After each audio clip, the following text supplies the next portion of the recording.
안녕하세요. 사람 취급도 못 받던 며느리 자리 사표 내고 남편과 이혼한 이야기를 해보려고 이렇게 찾아왔습니다. 지금도 그때를 생각하면 열이 받아서 혈압이 오르네요. 한번 이렇게 털어놓으면 제 속이나마 조금 후련해질까봐 이렇게 사연을 보내게 되었습니다. 남편은 같은 회사에서 만났어요.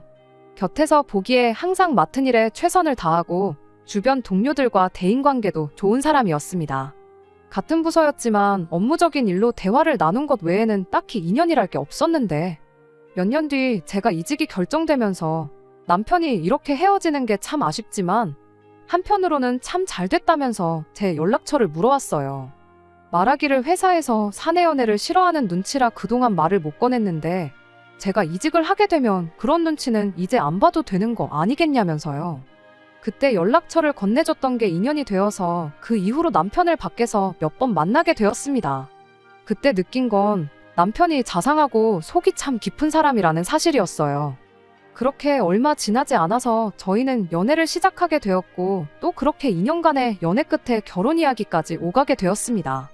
다른 건 몰라도 제가 일 욕심이 있는 사람이었다 보니 맞벌이를 유지한다면 그리고 맞벌이를 하는 만큼 살림도 똑같이 맞살림을 하고 아이가 태어나게 된다면 육아도 서로 공동의 책임으로 같이 하겠다는 이야기를 나누고 그렇게 결혼을 하기로 약속을 했지요. 2년간의 연애를 했지만 그동안 둘이서만 만났지 서로를 가족들에게 인사를 시켰던 적은 없었어요. 일이 바빠서 둘이서 만날 시간도 부족했던 이유도 컸겠지만 솔직히 시간이 많았다고 해도 굳이 양가 가족들에게 서로를 인사시켜가며 만나지는 않았을 것 같습니다. 아무튼 시부모님을 그렇게 결혼 준비를 하면서 결혼 허락을 받기 위해 한 번, 상견례 때 한 번, 그리고 결혼식 준비를 하는 동안 두어 번 만난 게 전부였는데 그 정도 만났다고 충분히 사람들을 파악했다고 생각할 게 아니라 조금 더 시간을 두고 사람들을 알아볼 걸 그랬다는 후회가 들었습니다. 저희 시어머니가 제가 주변에서 보고 들은 시어머니하고는 아예 차원이 다른 역대급 시어머니라는 사실을 그때는 몰랐거든요. 이제 와서 생각해보면 시어머니가 아예 작정하고 처음부터 본 모습을 숨기지는 않았던 것 같아요. 가족 간의 화합이 가장 중요하다고 늘 노래를 불렀거든요. 나중에 우리 집 와보면 알겠지만 친가 외가 할 것 없이 온 가족들이 다들 사이가 끈끈하다며 저도 한 가족의 일원으로서 같이 잘 지냈으면 좋겠다. 뭐 그런 식으로 몇 번을 말하셨어요. 결혼식장에서 저는 신부 대기실에 있느라 자세히는 몰랐지만 식 마치고 식사하는 동안 인사드리고 하는데 시댁 식구들 앉아있는 자리 쪽이 왁자지껄한 게 그때는 그냥 진짜로 사이가 좋긴 좋은가 보다. 남편이 대인관계가 좋은 게 가족들끼리 사이가 좋아서 그런 거구나. 그냥 그 정도로만 생각하고 말았었습니다. 그렇게 신혼여행을 다녀왔고 그 주 주말에 시댁에 인사를 드리러 찾아갔었어요. 그런데 시댁에 시부모님만 계신 게 아니었어요. 시이모님하며 시숙부님 그리고 남편의 사촌 형제들의 그쪽 집 아이들까지 전부 다 모여 있었습니다. 이미 시댁 현관문에 들어서는 순간부터 집이 떠나갈 정도로 시끌벅적한 분위기였지요. 신혼여행지에서 선물이라고 사온 게 시부모님 것밖에 없었는데 참 낭패다 싶었죠. 남편한테 이렇게 다들 모여 계시는 건지 당신도 몰랐냐니까 남편은 자기는 알고 있었는데 굳이 말할 필요가 없어서 말을 안 했다는 황당한 대답을 해왔고요. 조용히 선물이라고 어머님 아버님 거밖에 없는데 손 작아 보인다고 한마디 들을 것 같아 걱정된다고 했더니 우리 가족들은 그런 거 신경 하나도 안 쓰는 사람들이라며 걱정 붙들어 매라는 식으로 짧게 대답을 하고 말았어요. 시어머니는 우리 며느리 가족들한테 인사시키려고 온 가족들을 불렀다고 말을 하셨는데 속으로 저는 바로 며칠 전 결혼식장에서 전부 다 인사를 드렸는데 굳이 며칠 만에 또 이렇게 자리를 만들 필요나 있었나 하고 생각했습니다. 인사만 드리고 오려고 했는데 그날 저녁까지 시댁에 붙들려 있었어요. 자리가 마무리가 될 때쯤 시어머니가 갑자기 저한테 계모임 이야기를 꺼내더군요. 달에 100만 원씩 모으는 계모임이고 가족이라면 무조건 참여를 해야 한다는 식으로. 마침 다음 달부터 다시 새로운 계가 시작되니까 그때부터는 회비를 늦지 않고 낼 수 있게 하라고 통보하듯 말을 꺼내왔어요. 제 인생에 있어서 계모임 같은 건 해본 적도 없었고 굳이 가족들끼리 돈이 오갈 이유도 없지 않나 싶어서 그거 꼭 해야 하는 거냐고 시어머니한테 되물었죠. 그랬더니 시어머니가 계모임의 장점에 대해서 열변을 토하기 시작했어요. 7집이 1년에 많아봐야 2회씩 하는 건데 목돈이 급하게 필요한 집에는 그것대로 큰 도움이 되고 당장 돈 쓸 일 없는 집은 은행보다 이자가 좋으니 가족끼리 서로 도우면서 이득도 동시에 보는 해서 손해볼 게 하나도 없는 가족 화합에 있어서는 그야말로 최고의 방법이라는 겁니다. 또한 돈이 걸려있는 만큼 매달 가족들끼리 다 같이 모여서 시간도 보내지 않느냐고 가족끼리 화합도 도모할 수 있다고 아무리 생각해도 하지 않을 이유가 없지 않냐면서 우리 가족이면 무조건 해야 하는 거니 빠질 생각 말라면서 굳이 강요를 하는 거예요. 집에 가는 길에 남편한테 왜 이런 건 진작에 알려주지 않았냐고 물었어요. 그랬더니 남편이 다른 집들은 이렇게 안 하냐고 너네 집은 가족들끼리 안 모이냐며 오히려 가족계를 안 하는 저희 집이 신기하다고 놀라더군요. 그리고 어머니 설명 들어서 알겠지만 나와보면 너도 이게 얼마나 좋은지 알 거라며 또 걱정 말라는 식으로 대답을 하고 말았어요. 하지만 제가 직접 겪어본 이 시자 개모임은 정말이지 제가 참석했던 그 어떤 모임과 비교해봐도 최악이라고 자부할 수 있을 만큼 좋은 점이라곤 하나도 없었습니다. 일단 적금 드는 느낌으로 개를 마지막에 타서 이자를 가져가라는 것부터 말도 안 되는 소리였어요. 개 타는 집이 20명이 넘는 가족들을 위해 밥을 사야 했거든요. 첫 달 타가는 사람이 550을 가져가고 마지막 달에 타가는 사람이 50만 원을 더 받아가는 구조이긴 했는데 막달에 타가면 타가는 대로 사람들이 어떻게든 본전을 뽑겠다는데 혈안이 돼서 다 먹지도 못할 만큼 음식을 시켜대는 건 기본이었어요. 또 개 타는 사람이 시어머니나 시이모님, 시숙부님 등 어른들 집 차례가 되면 그건 그거대로 고생이었죠. 20명분 외식비 내는 건 또 싫었는지 음식은 직접 해먹는 게 최고라면서 집안 며느리들을 불러내 아침 일찍부터 음식을 시키곤 했거든요. 시이모님 댁이나 시댁이나 집이 20평도 안 되는 작은 아파트였는데 그 좁은 주방에서 20명 먹을 음식을 하는 것도 고역이었고 그 좁은 집에 20명이나 되는 사람들이 모이는 것도 못할 짓이었습니다. 시숙부님 집은 그나마 넓기는 했는데 그렇다고 해서 음식하는 게 편해지는 것도 아니었고요. 그런데 사촌 동서들은 사촌 동서들대로 이렇게 사는 게 자신의 숙명이라고 생각했는지 아니면 이미 오래 이 상황을 겪어서 익숙해진 건지 이 상황을 두고 아무 불만 없어 보이는 게 오히려 참 신기해 보였죠. 그렇게 시댁 가족 화합의 장이나 마찬가지인 개모임을 1년 하고 나니 돈도 돈이고 이거 한다고 좋은 점이라곤 눈을 씻고 찾아볼 수가 없었어요. 1년 했으면 저도 할 만큼 했다고 생각했고 이쯤 돼서 우리 가족은 빠진다고 해도 큰 문제가 없지 않을까 그렇게 생각을 했습니다. 어차피 저희 결혼하기 전에는 저희 없이도 했던 거니 회사 일도 힘들고 몸이 축나서 안 되겠다고 말하면 대충 이해해주지 않을까 하는 생각이었어요. 때마침 남편이 시댁에 다녀올 일이 있다고 해서 그럼 간 김에 한번 어머님께 말씀드려보라고 했죠. 남편은 자기는 즐겁기만 하고만 뭐가 문제냐며 툴툴거리더군요. 내가 원래도 사람들 많은 데는 기가 빨려서 일부러도 피하는 성격인 거 알지 않느냐고. 그런데 요즘 회사 일도 바쁘고 시댁은 시댁대로 가고 개모임은 개모임대로 가고 한 달에 2-3번은 꼭 시댁 식구들하고 어울려야 하는데 그렇다고 친정집에도 똑같이 가는 거 아니지 않냐고. 솔직히 너무 스트레스 받고 힘들다고 이야기를 했어요. 남편은 그 자리에서는 들어주는 척, 이해해주는 척을 하더니 정작 시댁에 가서는 시어머니한테 어떻게 전달을 한 건지 그날 저녁에 시어머니한테 전화로 한바탕 잔소리를 들어야 했습니다. 네가 어려울 때 도와주는 거 가족밖에 없다고. 회사에 충성해봐야 잘리거나 관두면 그만 아니냐던가. 친정도 내가 너 못 가게 했냐. 한 달에 쉬는 날이 10번은 될 텐데 네가 정성이 부족해서 친정을 안 다녀온 걸 왜 내 탓을 하느냐 하면서 생각이 있는 며느리라면 똑바로 처신 잘하라면서 온갖 성질을 부려대셨죠. 뭐라고 대꾸한들 시어머니 화만 돋우지 욕이나 괜히 더 먹겠네 싶어서 그냥 적당히 알겠다고 말하고 둘러댔습니다. 결국 매달 있는 시댁 개모임에 계속 참석을 해야 했지요. 남편도 별 도움이 안 되는 것 같고 그럼 적어도 시어른들 차례가 왔을 때 새벽바람부터 나가서 음식하는 거라도 안 하면 그나마 달에 한 번씩 외식 다녀오는 기분이라도 나지 않겠나 싶어서 동서들을 포섭해 봐야겠다 싶었습니다. 그런데 참 사람이 간사하다는 걸 그때 알았어요. 그때가 시이모님 댁에서 개모임이 있던 날이었는데 새벽바람부터 눈곱도 제대로 떼지 못하고 다 죽은 동태눈을 하고 음식하고 있는 동서들한테 이렇게 음식하는 거 불공평한 것 같지 않냐고 슬쩍 질문을 던졌습니다. 아니, 똑같이 개모임 하는데 우리 차례에는 꼭 외식을 해서 이자라고 몇십만 원 받아가지고 외식비로 100만 원을 쓰는 것부터가 말이 안 되지 않냐고요. 물론 집에서 음식을 해먹는다고 해서 재료값이 안 드는 건 아니지만 우리 노동력도 다 계산해야 하는 거 아니냐고 했죠. 막말로 시이모님 댁에서 개모임하면 시이모님이 직접 음식을 준비해 주시는 게 맞지 않냐고.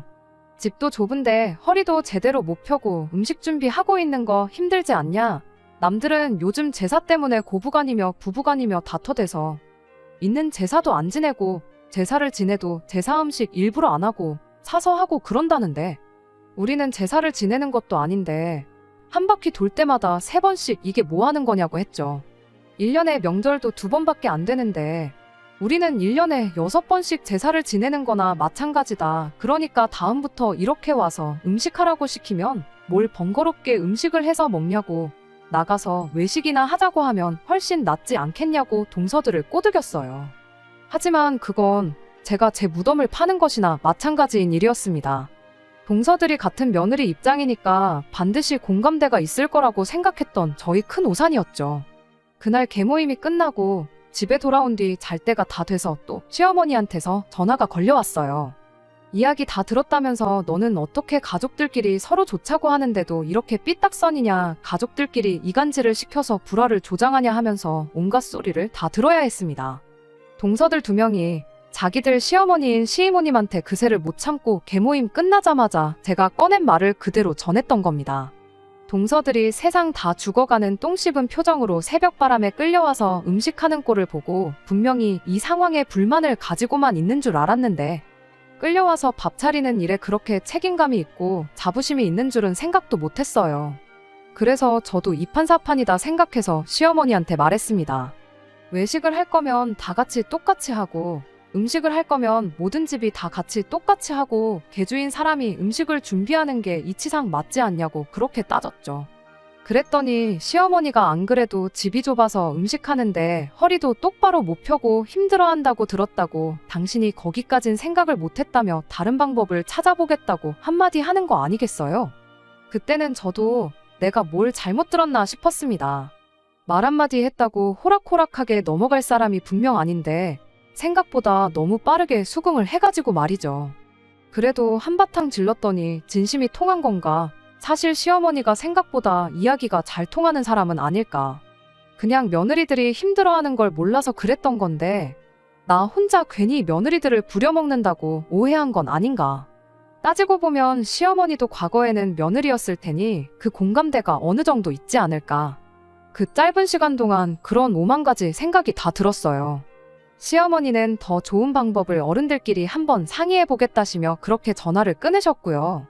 그렇게 전화 끊고 나서 잠에 들려니 괜히 생각만 더 깊어졌지요. 내가 괜히 시자 들어간다고 어렵게 생각하고 나쁘게만 생각했나. 사실 가족끼리 그냥 사이좋게 지내는 걸 바라시는 좋은 분인데 나랑 성격이 다른 걸 가지고 너무 거부감을 가진 건 아니었나. 자기 반성까지 하면서 다음부터는 시댁에 더 잘해야겠다 그런 다짐까지 하고 나서야 겨우 잠에 들 수 있었어요. 그리고 그날 이후로 나름 평소보다 더 살갑게 시어머니한테 안부 전화도 드리고 그랬죠. 그런데 한 달 만에 다음 개모임이 돼서 내가 잘못 생각했다는 걸 깨닫게 되었고 한 달 남짓한 시간이지만 반성도 하고 시어머니한테도 나름 잘했던 그 하루하루들을 뼈저리게 후회하게 되었습니다. 그날은 시어머니 집에서 개모임이 있던 날이었어요. 평소 같으면 전날 저녁부터 해서 다음날 새벽 몇 시까지 시댁으로 오라니 말라니 난리도 아니었거든요. 그런데 언제까지 오라는 연락이 없는 걸로 보아 내 진심이 통했구나 싶었습니다. 그리고 2번 다시 개모임 하는 거에 대해서 불만을 말하지 말아야겠다고까지 생각했죠. 그런데 그 다음날 새벽바람에 초인종을 눌러대는 소리에 잠에서 깼어요. 뭔가 하고 인터폰을 눌렀더니 화면 안에 시어머니며 시이모님이 왜 이렇게 아침잠이 많냐면서 잠 깨는데 너무 오래 걸리는 거 아니냐고 빨랑 문부터 열라고 아주 난리더라고요. 잠이 덜 깬 상황에서 영문도 모른 채 현관문을 열어줬는데 인터폰으로 보이던 시어머니와 시이모님 뒤로 아버님, 이모부님의 동서들, 아주버님들, 온 식구가 전부 다 우르르 저희 집으로 몰려들어왔어요. 아주버님들 손에는 양손 가득 음식 재료들이 들려 있었습니다. 이게 무슨 상황인가 도무지 파악이 안 되는 와중에 시어머니가 한마디 하더라고요. 집이 좁아서 음식하기 싫다지 않았냐고. 그러니까 비교적 넓은 너네 집으로 왔다고요. 앞으로 넓은 집 두고 좁은 집에서 모일 필요가 뭐가 있냐고. 개모임 장소를 저희 집에서 하면 딱 좋겠다는 겁니다. 그게 시어머니 차례건 시이모님네 차례건 동선의 차례건 그런 건 묻고 따질 것도 없이 말이에요. 그리고 앞으로는 외식하지 말고 공평하게 직접 음식을 해먹는 쪽으로 하는 게 좋겠다고 하더니 아주버님들 손에 들려있던 음식 재료들을 저한테 전부 몰아주더군요. 그러더니 개주가 음식을 준비하는 게 맞다고 하지 않았냐고 그날 전화로 했던 제 말투를 흉내내면서 빈정거리면서 한마디 하는 거예요. 개주는 아니지만 너네 집에서 앞으로 개모임을 하는 만큼 음식 재료값은 면제해주겠답니다. 그거 면제받는 것만 해도 돈이 얼마인 줄 아냐고. 그러니까 따지고 보면 그렇게 돈을 아끼게 되는 게 제가 매달 개 탄 거나 마찬가지라는 거예요. 그러니까 개모임을 너네 집에서 하는 만큼 너가 개주라고 생각하고 음식을 준비하면 되겠다더군요.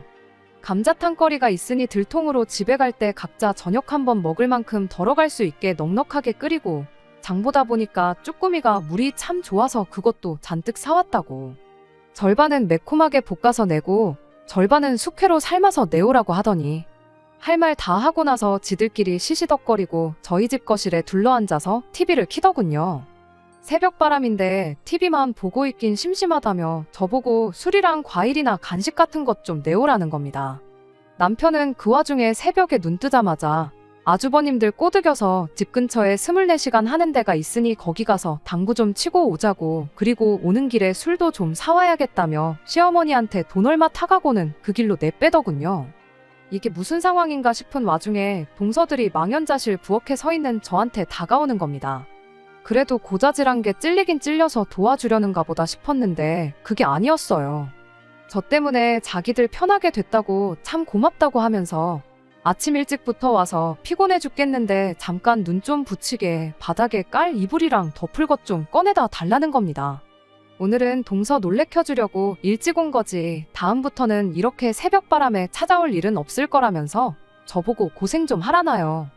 세상에 같은 며느리 처지라고 동지들이라고 생각했던 사람들이 고자질을 한 것도 모자라 이제는 저 시자들과 한통속이 돼서 저 하나만 부려먹으려는 속셈이 뻔히 보였어요. 차라리 시어머니가 주장하는 것처럼 가족들 간의 화합을 위해서라면 기꺼이 새벽바람에 음식 몇 번 하는 거 아무것도 아니라고 어려운 거 아니라고 그렇게 한마디만 말했었다면 제가 아무 말도 않겠는데 어떻게든 음식을 하는 쪽이 아니라 차라리 외식을 하는 쪽으로 이야기해보자고 했을 때는 그렇게 경청해놓고는 모든 책임을 저한테 떠넘기고 자기들 한몸 편해질 것 같은 기회가 생기니 그걸 놓치지 않고 이용해 먹는 걸 보니 사람이 참 이렇게 간사할 수 있나 싶더라고요. 그리고 같은 며느리 처지라고 사람을 너무 쉽게 믿었던 제 자신한테도 반성을 하게 되었죠. 아무튼 그날은 더럽지만 뭐 일이 이렇게 된 거 내쫓아버릴 수도 없는 노릇이고 그냥 제가 할 수 있는 만큼 해서 그 날을 넘겼어요. 혼자서 그 많은 걸 하려니까 시간이 한참 걸렸는데 나중 가선 자기들도 배가 고파졌는지 간단한 건 조금씩 도와주고 그랬거든요. 하지만 이번에 도와줬다고 해서 다음번도 도와주리란 법은 없으니 이 상황을 그냥 넘겨서 안 되겠다는 생각이었어요.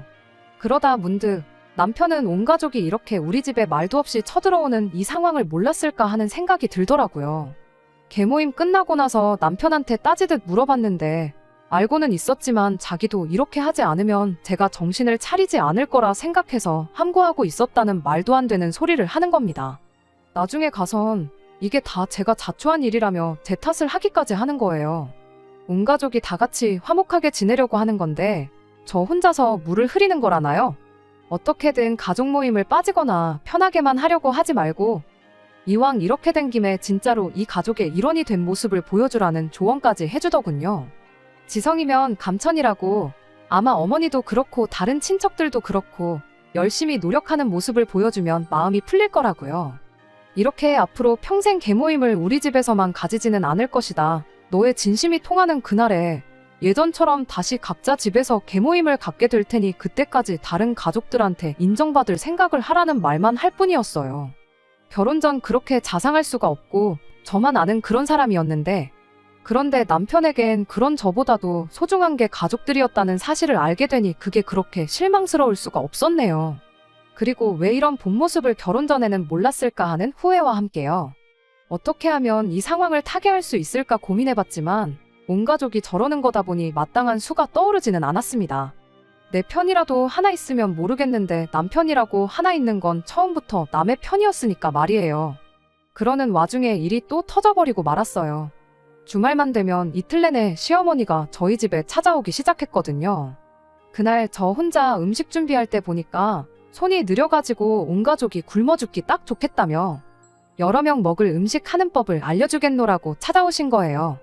그래도 음식할 때 필요한 것들은 당신 돈으로 직접 사가지고 오긴 했습니다. 그렇게 20인분 음식을 한참 해놓고 있으면 점심 느즈마키에서 온 가족들이 약속이라도 한 듯 저희 집 들러서 음식도 덜어가고 그랬어요. 주말 이틀 내내 왔다 보니 똑바로 쉬는 날도 없었어요. 그냥 아무것도 안 하고 주말을 편히 쉬어도 체력이 모자랄 판에 한 달에 한 번 있는 개모임이 아니라 매주마다 시어머니한테 그렇게 시달려야 했으니 몸이 축나지 않을래야 않을 수가 없었죠. 결국엔 그렇게 한 달을 넘기고 다시 개모임이 있는 날 전날인 금요일 오전부터 온몸에 오한이 느껴지고 열이 펄펄 끓기 시작했습니다. 이랬다간 정말 쓰러지겠다 싶어서 회사에 일하다 말고 반찬해서 병원까지 다녀왔어요.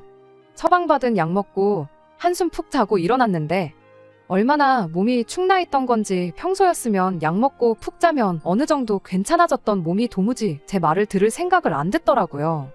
그 와중에 남편은 퇴근하고 와가지고는 내일이 개모임인데 내일까진 다 나아야 할 텐데 이러고 있는데 몸만 멀쩡했으면 그 말 듣자마자 뒤통수라도 한 대 후려갈겼을 텐데 그럴 힘마저도 없었습니다.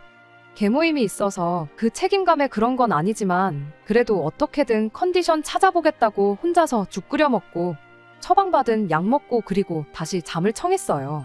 그런데 밤 1시쯤 되니까 상태가 나아지기는커녕 더 악화가 되는 거예요. 가만히 있어도 몸이 벌벌 떨리고 손 하나 까딱하기 힘들 만큼 몸이 안 좋았습니다. 자는 남편 깨워서 겨우겨우 응급실을 다녀왔고 거기서 링거라도 한 방 맞고 나오니 그나마 나아져서 새벽 4시가 돼서 겨우 다시 집에 돌아와 다시 잠을 청할 수 있었습니다. 그렇게 겨우 잠들어서 회복을 하고 있었는데 난데없이 남편이 저를 아침 대바람부터 깨우는 거예요. 머리맡에 두었던 핸드폰을 보니 아침 7시였는데 아침 일찍부터 무슨 호들갑인가 했더니 시어머니가 저한테 톡을 보냈는데 제가 답장을 안 한다더라며 남편한테 전화가 왔답니다.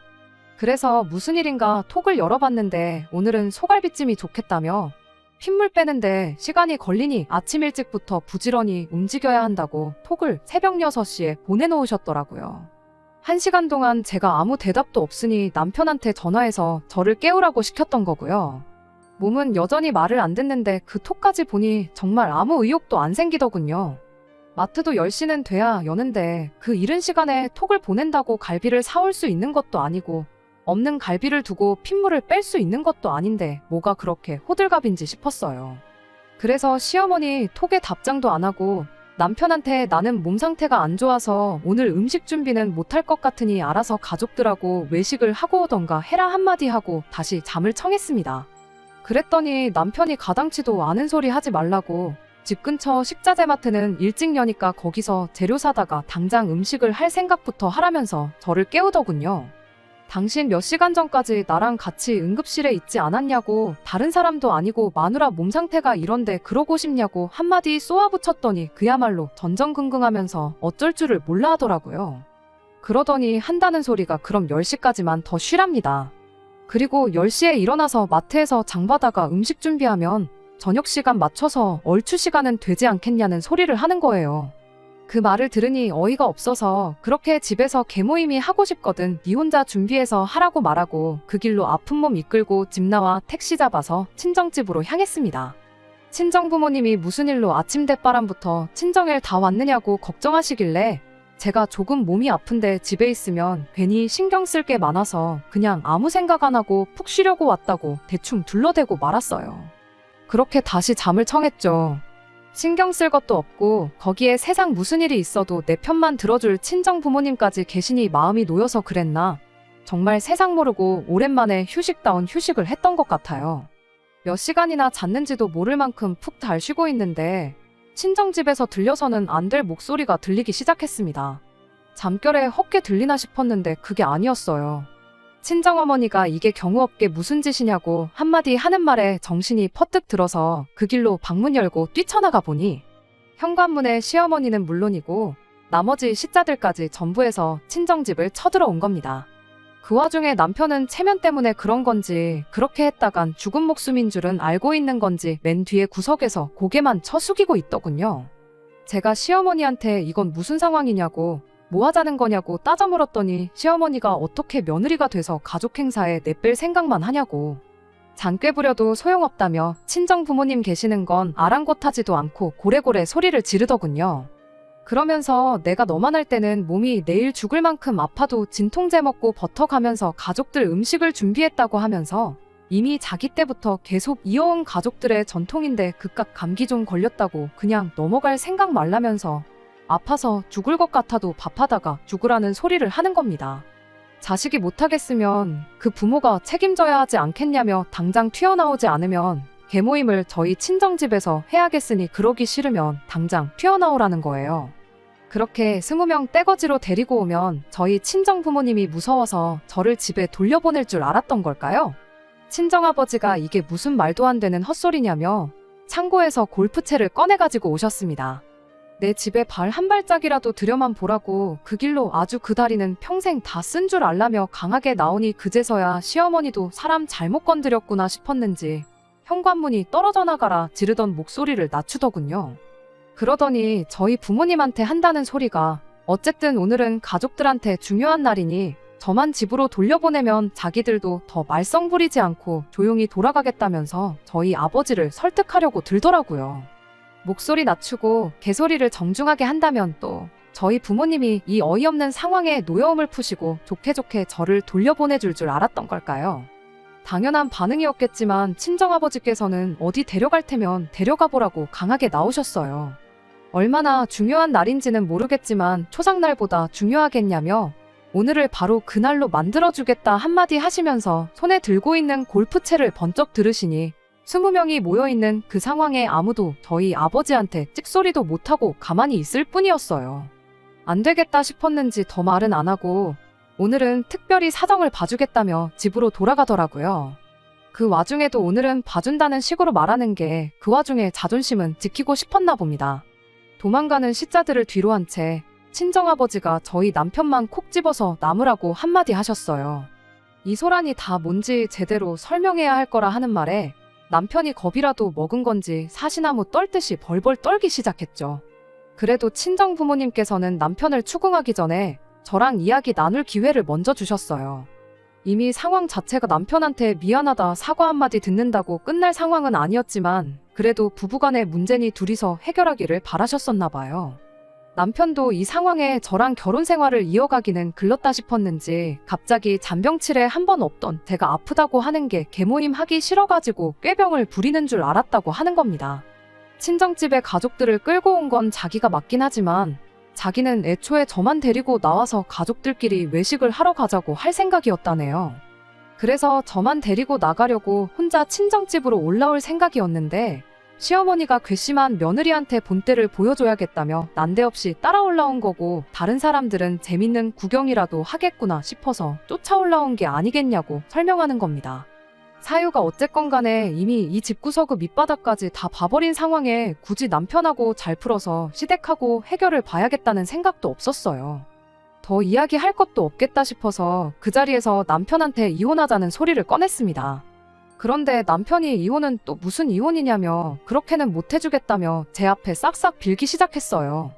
그 꼴을 본 친정아버지께서 이미 20명 가까이 되는 사람들을 이끌고 저를 끌고 가겠다고 이 집에 찾아왔을 때 이혼당할 수도 있겠다는 생각은 못했느냐고 싹싹 빌 만큼 잘못한 일이면 진작부터 안 하면 좋았을 거 아니냐 한마디 호통을 치시니 아버지가 설마 자기한테 해코지라도 하겠다 싶었는지 그제서야 슬쩍 자리에서 일어나고는 알겠다 대답하고 집으로 돌아가더군요.